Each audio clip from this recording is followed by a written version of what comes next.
सर्वेभ्यो नमो नमः। स्वागतम्। अद्य अहं संस्कृतविषये महत्त्वं ज्ञानं चर्चायां करोमि।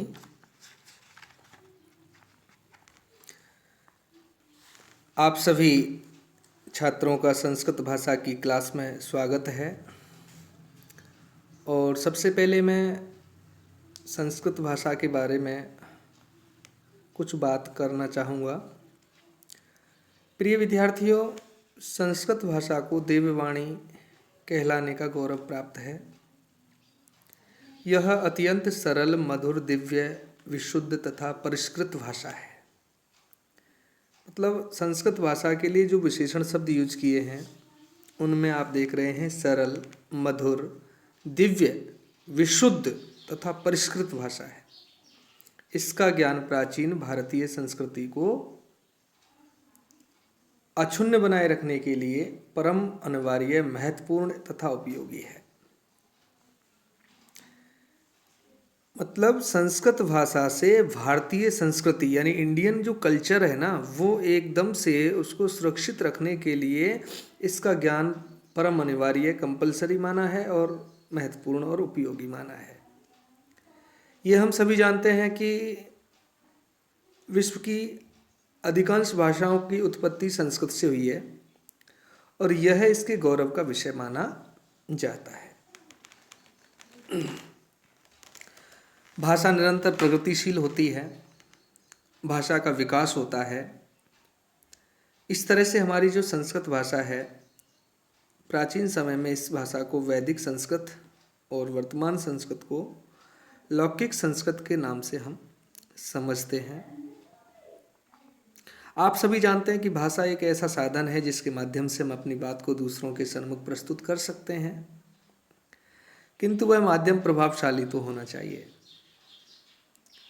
यानी कहने वाला और सुनने वाला, इन दोनों पर उसका प्रभाव होना चाहिए। और इसी उद्देश्य को ध्यान में रखते हुए यह हमारी जो पुस्तक है संस्कृति तृतीयो भागः, अत्यंत सरल भाषा है। सरल भाषा का इसमें जो है प्रयोग हुआ है और इस पुस्तक में जो है चित्रों के माध्यम से विषय को अधिक सुगम और आकर्षक बनाने का भी प्रयास किया है। छात्रों, छोटे छोटे सरल संस्कृत वाक्यों के माध्यम से इसमें कन्वर्सेशन यानी वार्तालाप मेथड को भी अपनाया गया है और इसमें पाठों के पश्चात पर्याप्त शब्दार्थ भी दिए गए हैं जो पूरी तरह से सहयोगी हैं। इस पुस्तक के माध्यम से श्रवण, पठन, लेखन और भाषण यानी सुनना, पढ़ना, लिखना और बोलना, ये भाषा के 4 स्किल होते हैं, कौशल होते हैं। इनका विकास के लिए पूरा इसमें ध्यान रखा गया है। और कुल मिलाकर के संस्कृत अध्ययन के प्रति छात्रों में जब रुचि होगी तो इससे निश्चित ही संस्कृत भाषा के दिव्य ज्ञान को हम सीख सकेंगे। और हम आपसे ये आशा करते हैं कि आप अच्छी तरह से केवल एंटरटेनमेंट, मनोरंजन के लिए ही ना पढ़ते हुए इस पुस्तक को इस तरह से पढ़ें कि आपकी जो क्लास की अन्य विषय हैं उनकी जो परीक्षा पैटर्न है उसी के अकॉर्डिंग संस्कृत का भी है। तो संस्कृत के ज्ञान को रोचकता से ग्रहण करते हुए हमें आशा रखनी होगी कि हम इस भाषा में भी पारंगत होकर के अच्छे अंक अर्जित कर सकें। और अभी आप आज की जो क्लास है वो हमारी क्लास 8वीं में हमारा पहला दिवस है। तो मैं सभी विद्यार्थियों को शुभकामना देते हुए और पुस्तक का जो विवरण है, जो सिलेबस है, उसके बारे में बताना चाहूँगा। इस पुस्तक में कुल 15 चैप्टर हैं रीडर के, यानी 15 पाठ आप इसमें रीडर के पढ़ेंगे और एकादश पाठ यानी 11 पाठ इसमें व्याकरण भाग, जिसको परिशिष्ट के नाम से समझाया गया है। मैं मानता हूँ कि ये संस्कृत की जो पुस्तक है बहुत ही रोचक है और इसमें हमें सीखने को बहुत कुछ मिल सकेगा। तो आप समझेंगे 15 पाठ रीडर के और 11 पाठ जो है व्याकरण भाग के इसमें दिए गए हैं। और सबसे बड़ी बात यह है कि एक ही पुस्तक में, यानी इसका नाम आप देख रहे हैं टेक्स्ट बुक कम वर्क बुक, इस पुस्तक में जो है पाठ्य पुस्तक भी है ये हमारी, यानी टेक्स्ट बुक भी है। इसके साथ साथ इसमें हम जो एक्सरसाइज करेंगे वो भी इसी में शामिल है। तो इसका नाम दिया गया है टेक्स्ट बुक कम वर्क बुक। कुल मिलाकर के यह संस्कृत पाठमाला नाम से जो पुस्तक है, इसमें सचित्र सरल वर्णन है और हम सब जो पाठ्य सामग्री पढ़ेंगे इसके अंदर, उसमें शब्द ज्ञान, पाठ का अर्थ, भाषा का ज्ञान, रचनात्मक कार्य, अपठित अविबोध और इसके साथ साथ श्रवण, पठन, लेखन और भाषण, ये भाषा के 4 कौशल भी हम जो है अर्जित करेंगे। ये हमारा उद्देश्य रहेगा। सबसे बड़ी बात है कि संस्कृत भाषा जो है हमें हमारे जीवन में संस्कारित करती है, संस्कारों की तरफ जोड़ती है। तो इससे हमारे संस्कारों में भी वृद्धि होगी, क्योंकि इसमें जो पाठ हैं वो जीवन कौशल यानी लाइफ स्किल्स और अभिवृत्ति और जीवन मूल्य यानी एटीट्यूड एंड वैल्यूज से संबंधित हैं। और इसके अलावा जो व्याकरण है उसको भी इसमें ध्यान में रखा गया है, जिसमें शब्द रूप आप पढ़ेंगे, धातु रूप, संधि, प्रत्यय और अनेक बिंदुओं पर इसमें जो है चर्चा की गई है। तो प्यारे विद्यार्थियों, आज के दिन से हम इसकी शुरुआत कर रहे हैं। पाठ का नाम है वालगीत। वालगीत और प्रार्थना, ये हमारी संस्कृत की इस पाठ्य पुस्तक में जुड़ा हुआ भाग है। इसके बाद हमारा प्रथम पाठ स्टार्ट होगा, जिसका नाम है ऋतुराज वसंत। तो हमारी संस्कृत की पुस्तक जितनी भी हैं, मैंने उच्चतम क्लासों में जो देखा है कि संस्कृत की पुस्तक की शुरुआत किसी न किसी मंगलाचरण या मंगलाचार से होती है। तो इसमें वालगीत के बाद प्रार्थना भी दी गई है, जिसमें 2 मंत्र दिए हैं वेदों के। तो प्रार्थना से पूर्व में इसमें दिया गया वालगीत है, जो आप देख रहे हैं पेज नंबर 9 पर। कुक्कुरह, कुक्कुरह के ऊपर है ये। इसका जो विषय है वालगीत का वो कुक्कुरह यानी कुत्ता। कुक्कुरह का मतलब कुत्ता है। कुक्कुरः आगत कुक्कुरः आगतः, भौं भौं कुर्वन् कुक्कुरः आगतः, बुभुक्षितः अस्मि कथयति अयं, शर्वान् उदरं दर्शति अयं, शोभनं नृत्यं नृत्यति अयं, द्वारपालः इव रक्षति अयं, कुक्कुरा आगत कुक्कुरा आगत। आप सभी, सबसे पहली बात तो ये कि संस्कृत भाषा को शुद्ध उच्चारण के साथ पढ़ने का प्रयास करें और जो वालगीत है उसको उचित हाव भाव के साथ सस्वर वाचन करने का भी प्रयास आप करें। जैसे दोबारा से हम इसको पढ़ना चाहेंगे।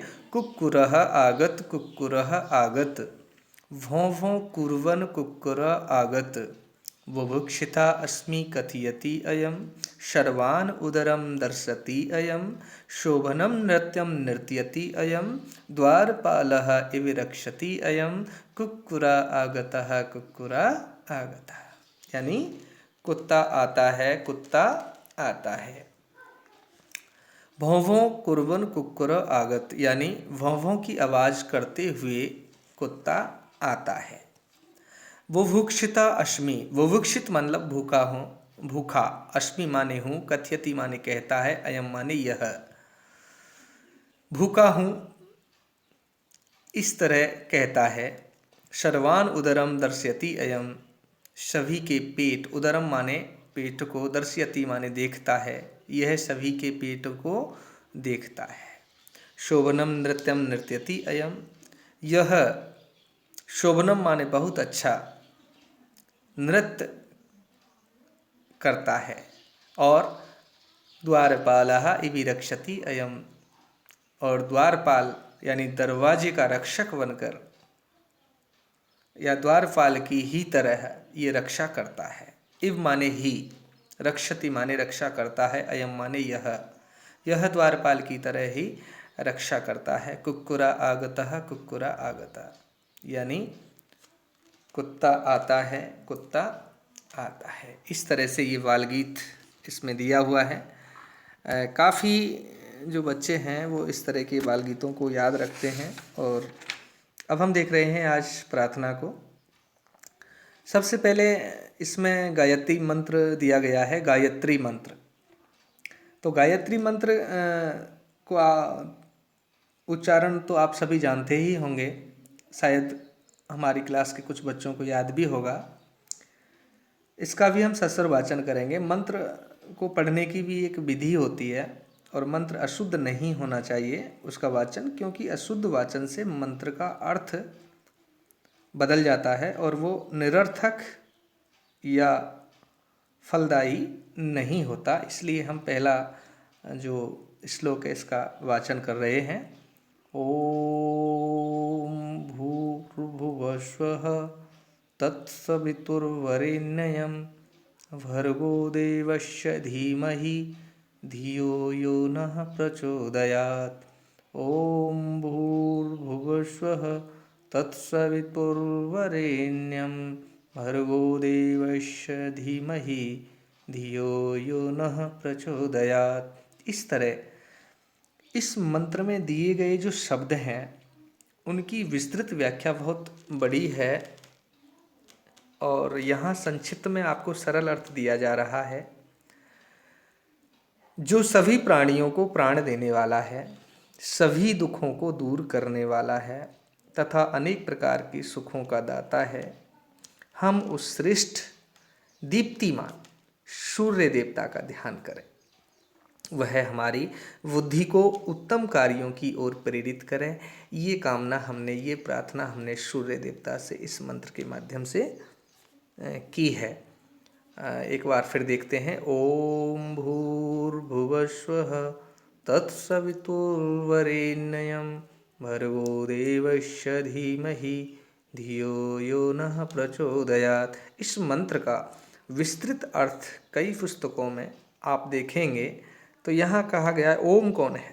ओम नाम जो है उस साक्षात परम ब्रह्म परमेश्वर जो निराकार साकार रूप में हम प्राणी मात्र जो है उसकी आराधना करते हैं, उसके लिए ओम शब्द आया है। उस परमपिता परमात्मा जो पृथ्वी पर, अंतरिक्ष में, आकाश में और पाताल में रहते हुए, यानी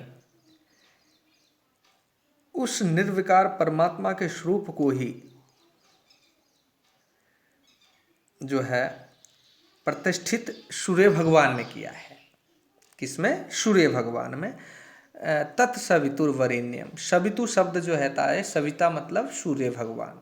तो यहाँ सूर्य भगवान से प्रार्थना की गई है कि हे परमपिता सूर्य देवता, हम जो है बुद्धि को उत्तम कार्यों की ओर प्रेरित करें। हमारे अंदर जो बुद्धि है वो उत्तम कार्यों की ओर, कैसे कार्य? उत्तम कार्यों की ओर प्रेरित हों। दूसरा जो मंत्र है, प्रभो देश रक्षावलम में प्रयच्छ नमस्ते अस्तु देवेश बुद्धिम च यच्छ सुता अस्ते वयम शूरवीरा भवाम गुरुन मातरम च अपि तातम नमाम। एक बार पुनः हम देखते हैं। प्रभो देश रक्षा बलम में प्रयच्छ नमस्ते अस्तु देवेश बुद्धिम च यक्ष सुतास्ते वयम शूरवीरा भवाम गुरुन मातरम च अपि तातम नमाम। हे प्रभु, मुझे देश की रक्षा करने की शक्ति दो। देश रक्षा बलम में प्रयच्छा, में माने मुझे, प्रयक्ष माने दो, प्रदान करो। हे प्रभु, मुझे देश की रक्षा करने की शक्ति दो। दूसरी पंक्ति में हे देव मुझे उत्तम बुद्धि दो। नमस्ते अस्तु देवैष बुद्धिं च यक्ष, यक्ष माने प्रदान करो, दे दो। कैसी बुद्धि? उत्तम बुद्धि। और सुत आस्ते वयम शूरवीरा भवाम, हे परमेश्वर आपको मेरा नमस्कार है, हम आपके शूरवीर पुत्र बने। मतलब तीसरी पंक्ति का भाव है सुत अस्ते, सुत माने पुत्र, आस्ते बने, शूरवीरा यानी शूरवीर, भवाम माने आपके, हम आपके, वयम माने आप, हम आपके शूरवीर पुत्र बने। चौथी जो पंक्ति है गुरून् मातरम च अपि तातम नमाम, यानी हम गुरुओं को तथा मातरम मतलब माता को, च अपि माने और, तातम माने पिता को भी प्रणाम करें। पहली पंक्ति को हम एक बार और देखते हैं। प्रभु देश रक्षा बलम में प्रयच्छ, प्रभु मतलब हे प्रभु, देश रक्षा मतलब देश की रक्षा करने की, वलम माने शक्ति, में माने मुझे, प्रयच्छ माने दो। हे प्रभु मुझे देश की रक्षा करने की शक्ति दो। दूसरी पंक्ति नमस्ते अस्तु देवेश बुद्धिम यच्छ, हे परमेश्वर आपको मेरा नमस्कार हो। नमस्ते अस्तु आपको मेरा नमस्कार हो। देवेश हे परमेश्वर, बुद्धिम माने बुद्धि, च यच्छ यानी दीजिए। सुत आस्ते वयम शूरवीरा भवाम, सुत माने पुत्र, आस्ते माने बने, वयम माने हम, शूरवीरा माने शूरवीर, भवाम माने आपके, हम आपके शूरवीर पुत्र बने। गुरुन् मातरम च अपि तातम नमाम, और हम गुरुओं को तथा माता पिता को भी प्रणाम करें। तीसरा जो मंत्र आप देख रहे हैं इस पाठ में, प्रार्थना में, पश्येम शरदः शतम जीवेम शरदः शतम शृण्याम शरदः शतम प्रब्रवाम शरदः शतम अदीनः श्याम शरदः शतम भूयश्च शरदा शतात। इसमें उस परमेश्वर से हमने कल्याण की भावना से प्रार्थना की है कि वश्येम माने देखें, शरदा माने वर्ष, शतम माने 100, यानी हम 100 वर्षों तक देखें। हमारी जो दृष्टि है, हमारी जो आंखें हैं, वो 100 वर्ष तक जो है हमें देखने की शक्ति प्रदान करें। जीवे में शरदा शतम, और 100 वर्षों तक जीवित रहें। शरदा माने वर्ष, शतम माने 100, हम 100 वर्ष तक जीवित रहें। शृण्याम शरदा शतम, शृण्याम सुने, 100 वर्षों तक सुने हम। ब्रवाम शरदा शतम, हम 100 वर्षों तक यानी बोलें। प्रब्याम मतलब प्रब्रवाम मतलब बोलें, हम 100 वर्षों तक बोलें। अदीनाम श्याम शरदा शतम, और हम 100 वर्षों तक किसी भी प्रकार से दीन ना हो, यानी हम परेशान ना हो, दुखी ना हो, हमारा शरीर शिथिल ना हो। हमारे शरीर में जो इंद्रियां हैं, 5 ज्ञानेंद्री, 5 कर्मेंद्री, ये शरीर की जो इंद्रियां हैं ये अपना अपना कार्य करती रहें। और भूयश्च शरदा शतम, हम न केवल 100 वर्ष तक अपितु 100 वर्षों से भी अधिक समय तक जीवित रहें। इस प्रकार की प्रार्थना हमने उस परमपिता परमात्मा से इसमें की है। तो ये बेटा पहला जो मंत्र है, और दूसरा है ये राष्ट्रीय मंत्र है, तीसरा है ये सर्व कल्याण की भावना का मंत्र है। तो मैं चाहता हूँ कि हमारे बालक प्रभात काल इन दोनों तीनों मंत्रों का जो है उच्चारण करें। ये हमारी एक प्रार्थना के रूप में हम इसका दैनिक जो है उपयोग कर सकते हैं। तो आज की क्लास में हमने आपको बाल गीत और ये प्रार्थना का भाग आपको समझाया है, पढ़ाया है। हम आपसे आशा करते हैं कि आप इन तीनों मंत्रों को ज्यों का त्यों लिख करके इनकी सरल अर्थ सहित गृह कार्य के रूप में भेजने का प्रयास करें, ताकि आपके अंदर लेखन कौशल, संस्कृत को लिखना और उसके अर्थबोध को समझने की क्षमता विकसित हो सके। तो आज हम यहीं विराम करते हैं। फिर कल हमारी क्लास में हम आपको ऋतुराज वसंत इस तरह पहले पाठ से शुरुआत होगी, और ये हमारे 15 पाठ हैं। इनके अलावा 11 पाठ परिशिष्ट व्याकरण भाग के भी हैं, उनका भी हम जो है करेंगे। तो आज इतना ही, धन्यवाद।